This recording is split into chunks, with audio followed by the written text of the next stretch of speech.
You sat across from me and chose another man. From this moment on, I stopped protecting your lies.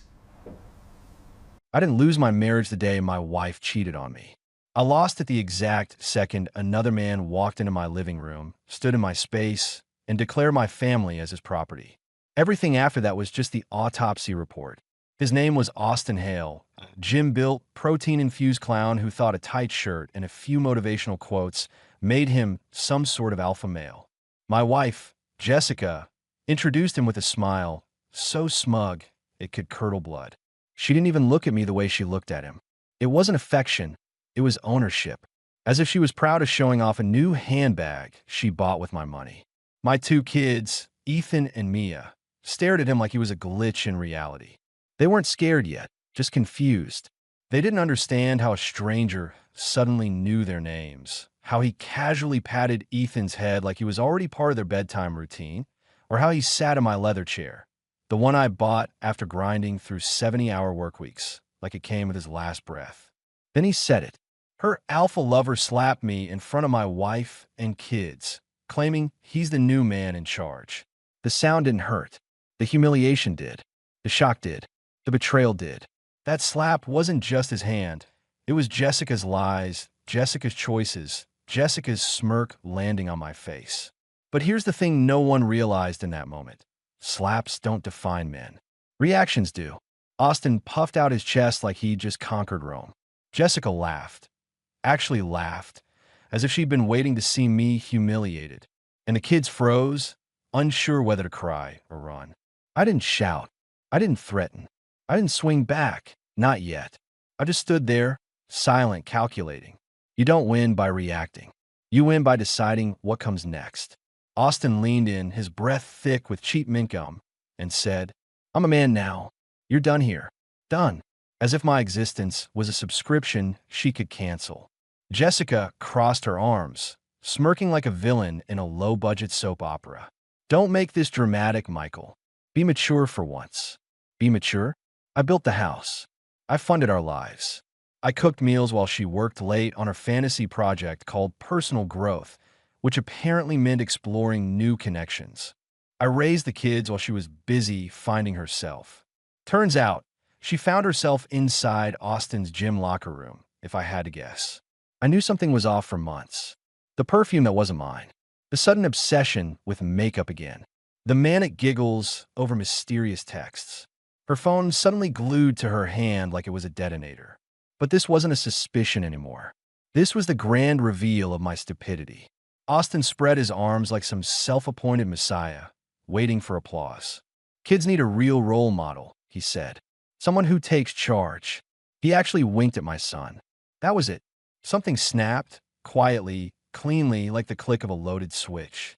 5 minutes later, paramedics arrived as I taught him a painful lesson he'll never forget. No punches, no chaos, no crime, just consequences. Jessica screamed when she saw Austin curled on the floor, not because she was concerned for him, but because she suddenly realized something. Control wasn't hers. It was never his. It was mine. Not the loud kind, not the violent kind. The quiet kind that waits, calculates, and executes with precision. As the paramedics wheeled Austin out, his arrogance deflated like a cheap balloon, Jessica looked at me with a face I'll never forget. Not anger, not fear. Confusion. Because for the first time since her little affair began, she wasn't running the script.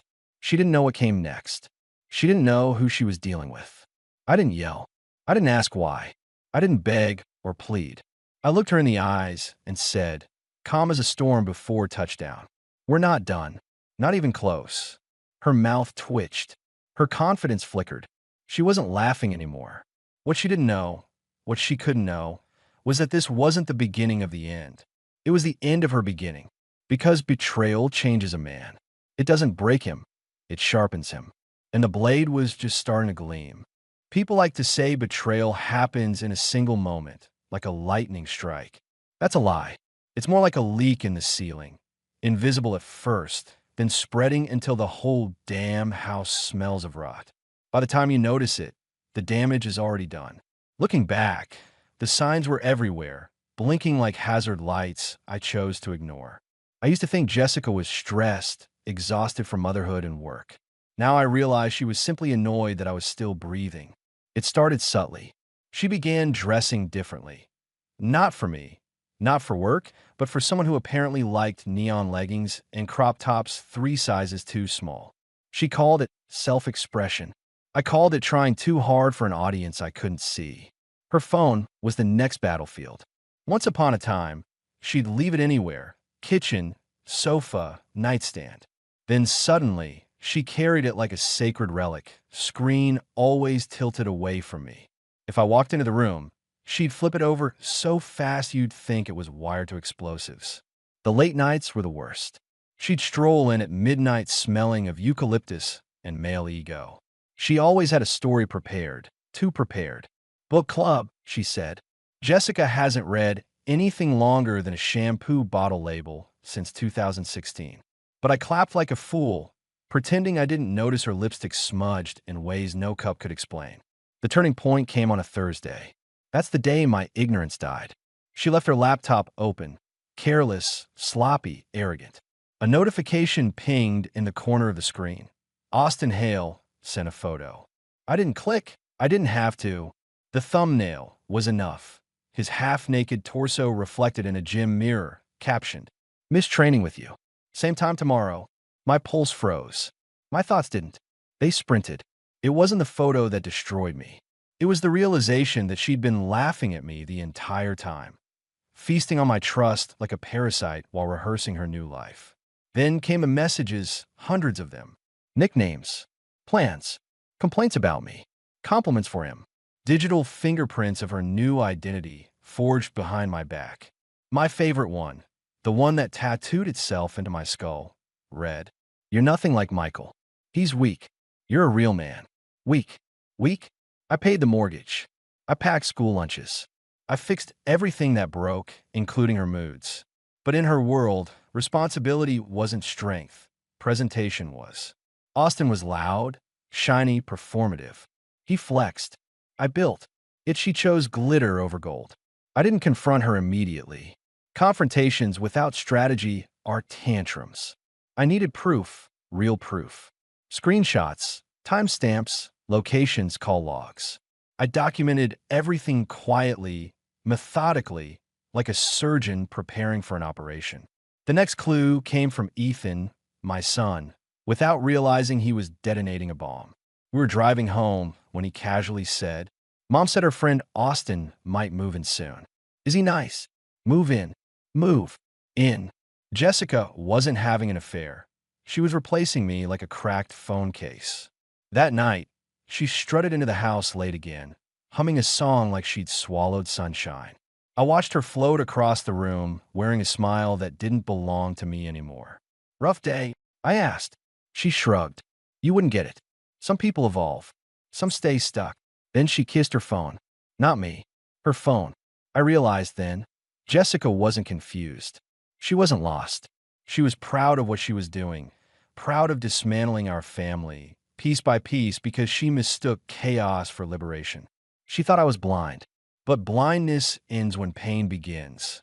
That night, I lay awake with one sentence looping through my skull like a curse. If she thinks I'm weak, she's already underestimated the wrong man. And that's where betrayal transforms. Not in a heartbreak, but into purpose. There's a moment in every man's life when he stops asking why and starts asking how dare you. That moment arrived for me on a Sunday afternoon. Quiet, ordinary, the kind of day designed for picnics and family photos. Instead, it became the day Jessica's mask finally cracked.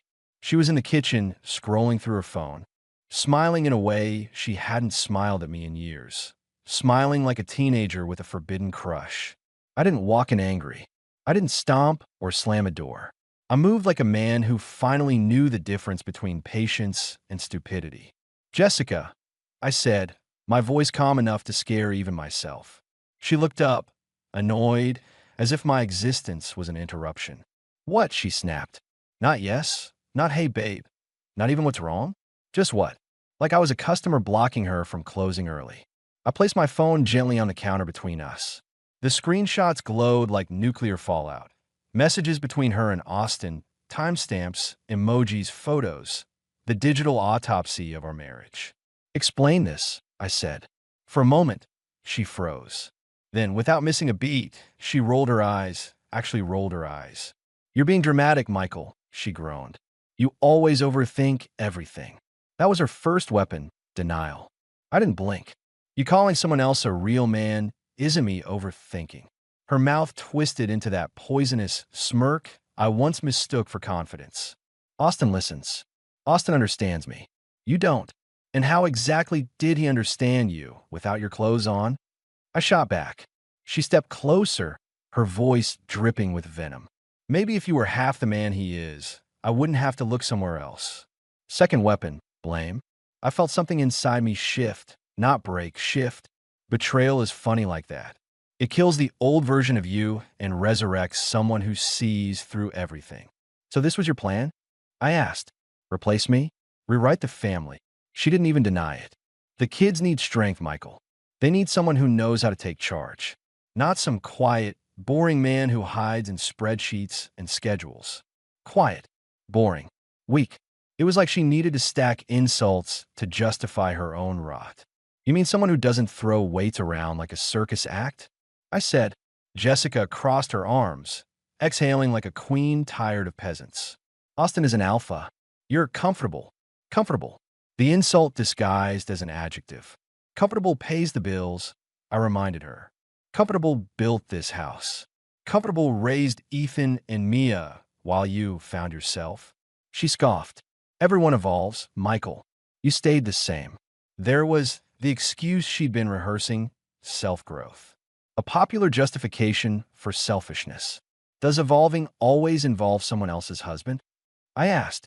She smiled. Slow, cruel, deliberate. Austin makes me feel alive. You make me feel stuck.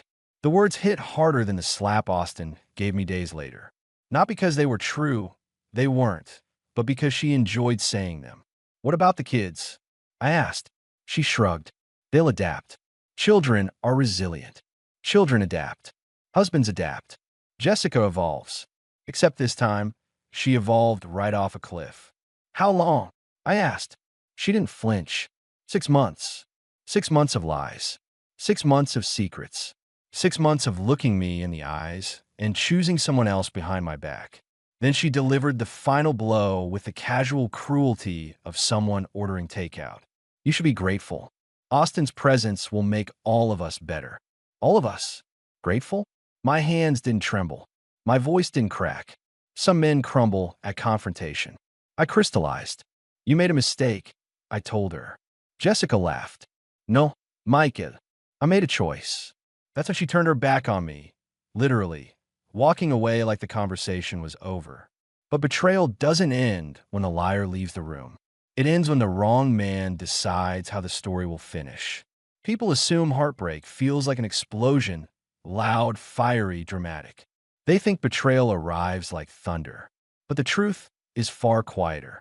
Betrayal is a whisper in the dark, a slow suffocation.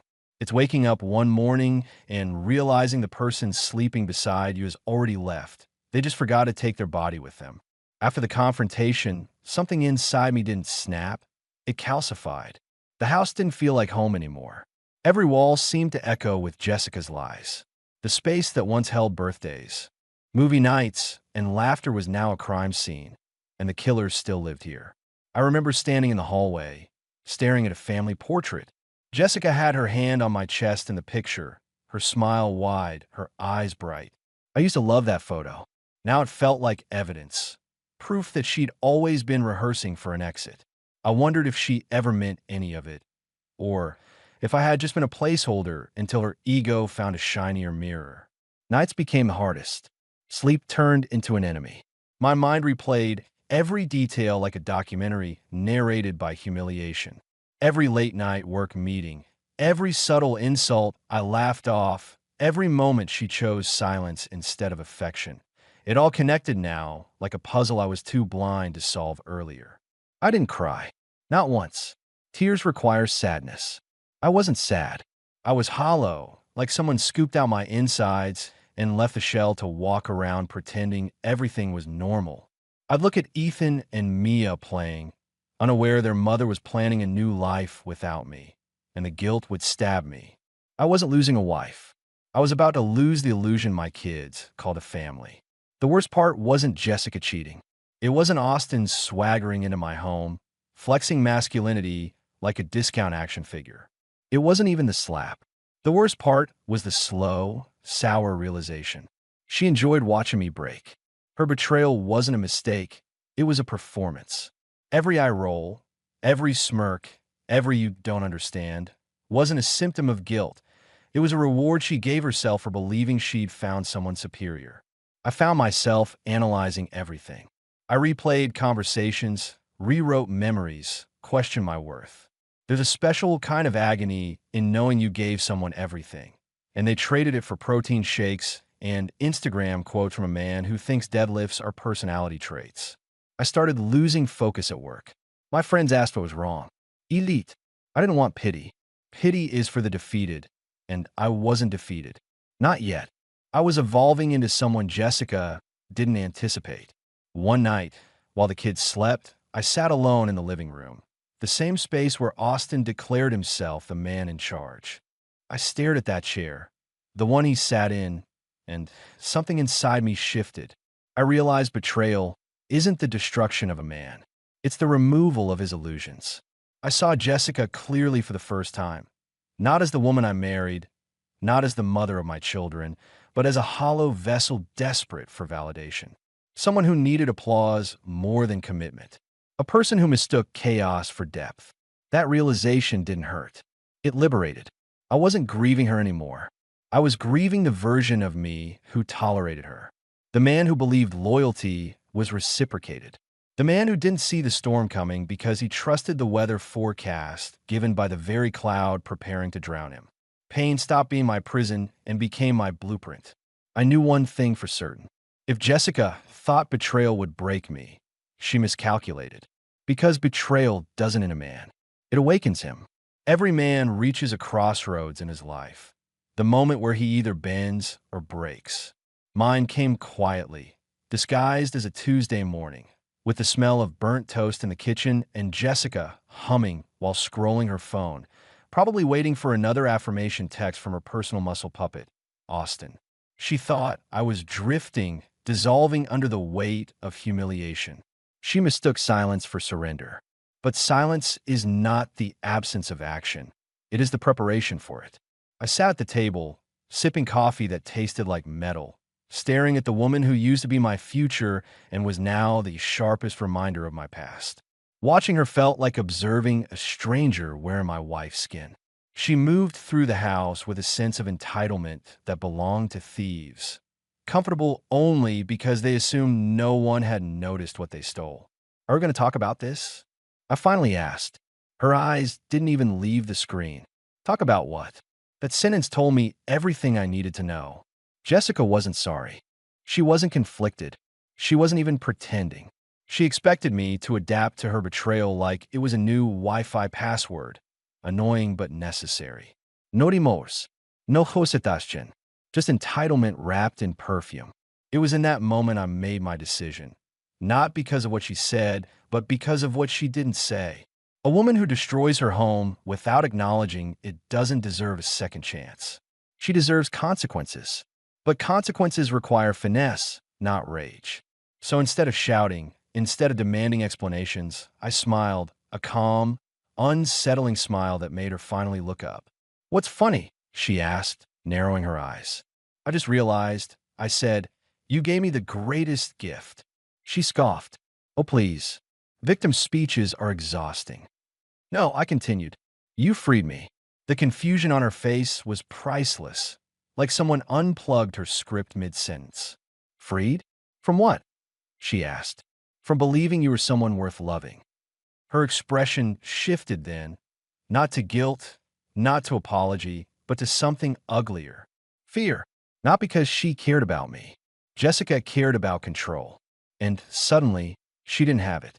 "Don't be dramatic," she snapped. "You'll calm down. You always do." And there it was. The reason she cheated, lied, and replaced me in her head long before Austin ever darkened my doorstep. She assumed my loyalty was guaranteed. She assumed a marriage certificate was a leash. She assumed I wouldn't leave because I never had. She forgot loyalty isn't stupidity, it's a choice. And she'd burned hers. That night, after the kids were asleep, I sat alone with the evidence, screenshots, messages, the digital map of her betrayal. I organized everything into a neat folder, each piece a nail in the coffin of our marriage. I didn't cry. I didn't hesitate. I didn't mourn. I planned. The next morning, I visited a lawyer, Daniel Ross, a man as calm as a priest, but with the eyes of a shark that smelled blood in the water. I told him everything. He didn't interrupt. He didn't pity me. When I finished, he simply said, "You're going to win. Win. Not survive. Not endure. Win." In that moment, I realized something powerful. Betrayal doesn't make you a victim unless you choose to stay one. Jessica had chosen chaos. Il chose clarité. Austin believed he stole my family. Jessica believed she upgraded her life. But neither of them understood the truth. You don't replace a man who knows his worth. You expose your own lack of it. I walked out of the lawyer's office lighter than I had felt in years. My future wasn't ruined. It was reclaimed. My identity wasn't lost. It was rediscovered. Jessica thought she ended my story. What she actually did was give me a better beginning. You can predict a storm before it hits, not by thunder, but by silence. The same silence fell over Jessica's world. She didn't see it coming because she was too busy admiring herself in the mirror Austin held up for her, too intoxicated with the fantasy she mistook for a future. The first crack came the next weekend. Austin, fresh out of the hospital and wrapped in bandages, showed up at our house like a wounded cowboy returning from battle. Except this wasn't a movie, and Austin wasn't a hero. He walked and hunched, slower, less sure of himself.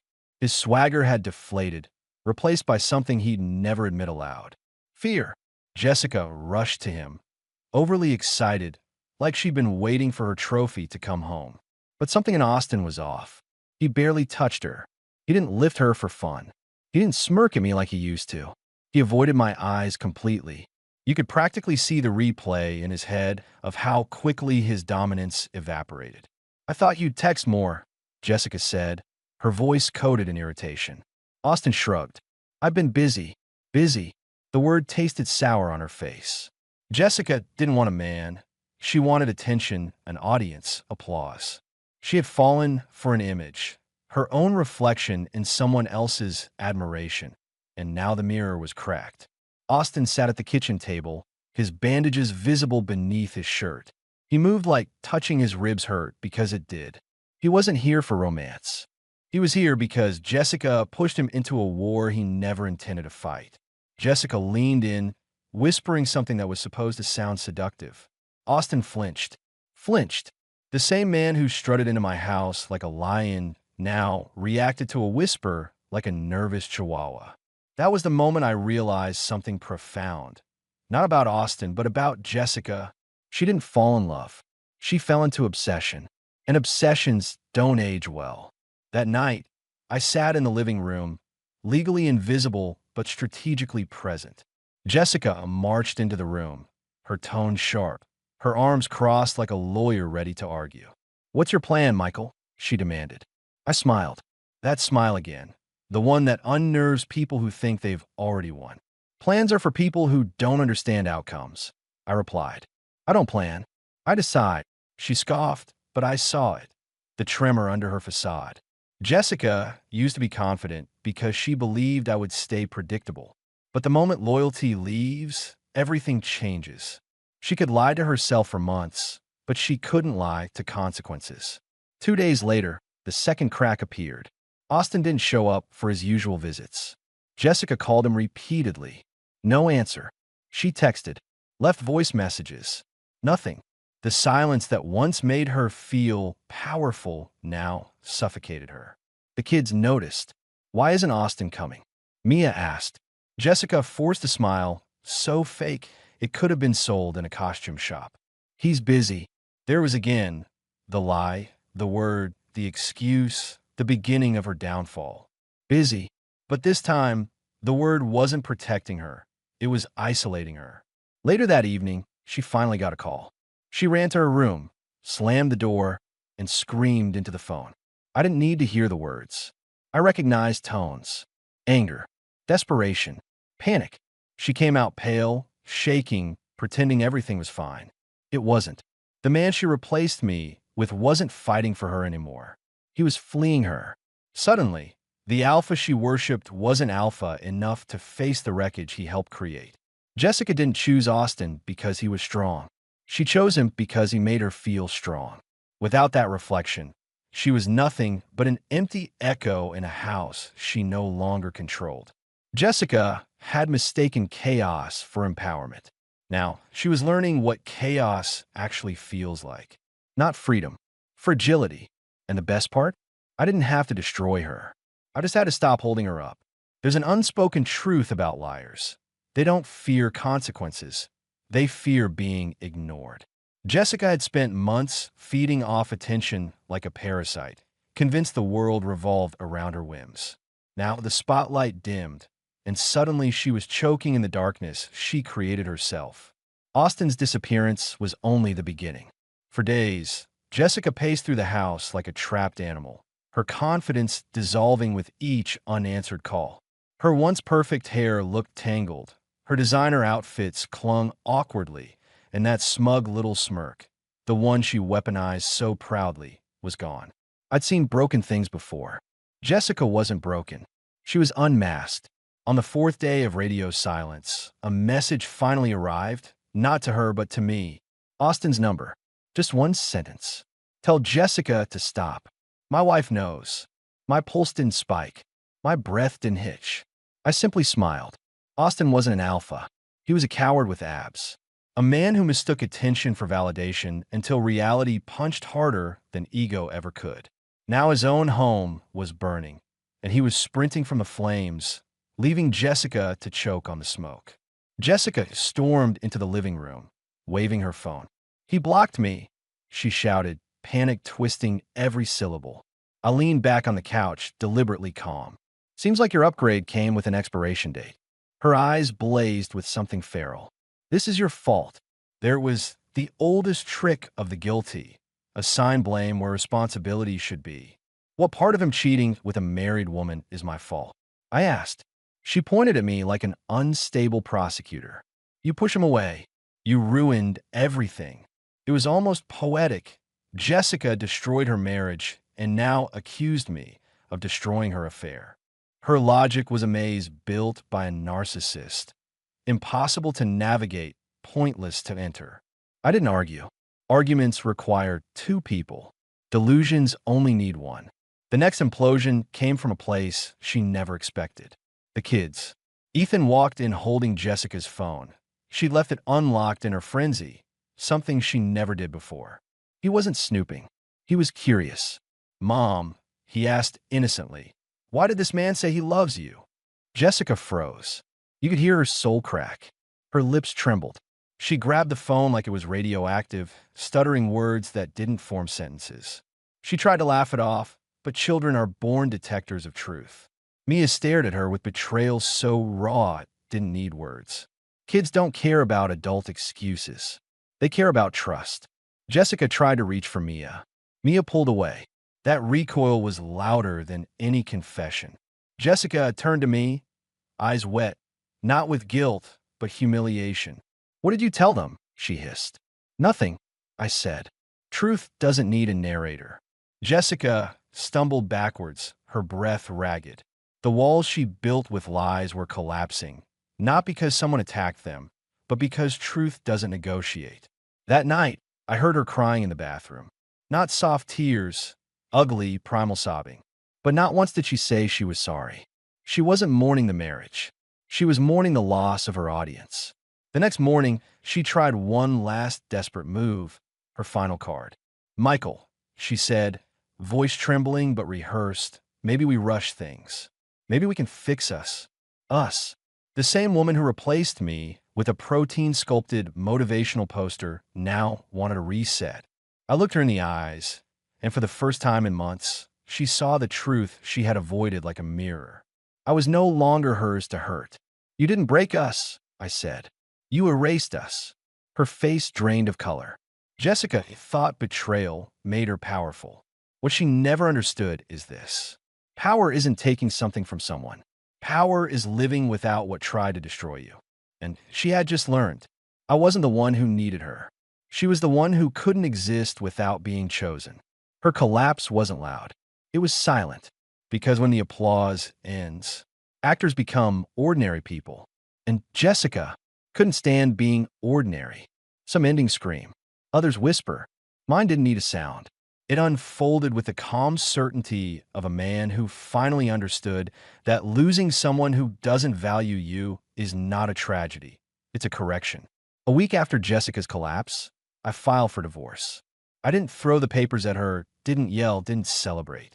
I simply handed her the envelope while she sat at the kitchen table, staring at a cup of untouched coffee like it held instructions on how to rebuild her identity.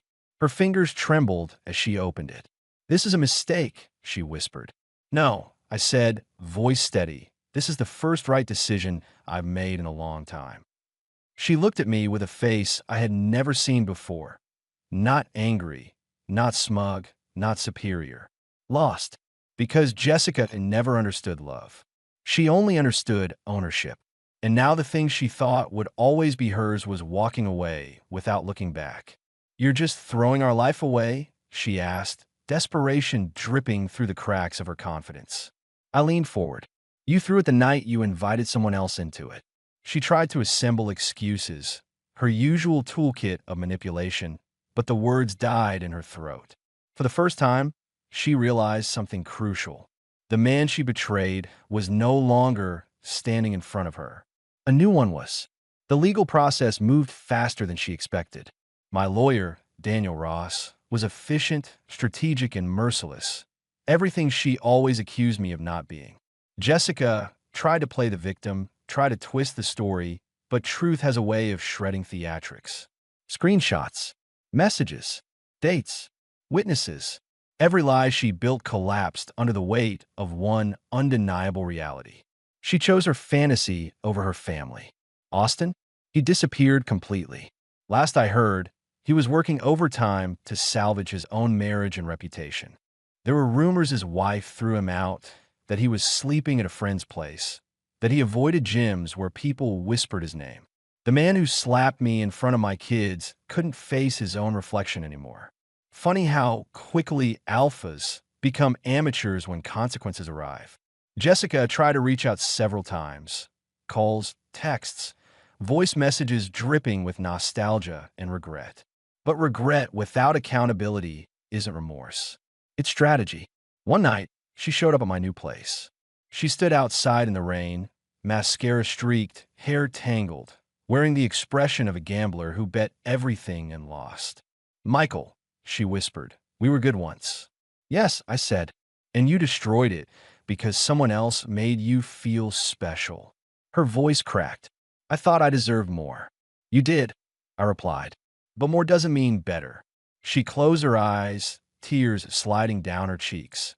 Not because she loved me, but because she finally realized something terrifying. She wasn't the upgrade.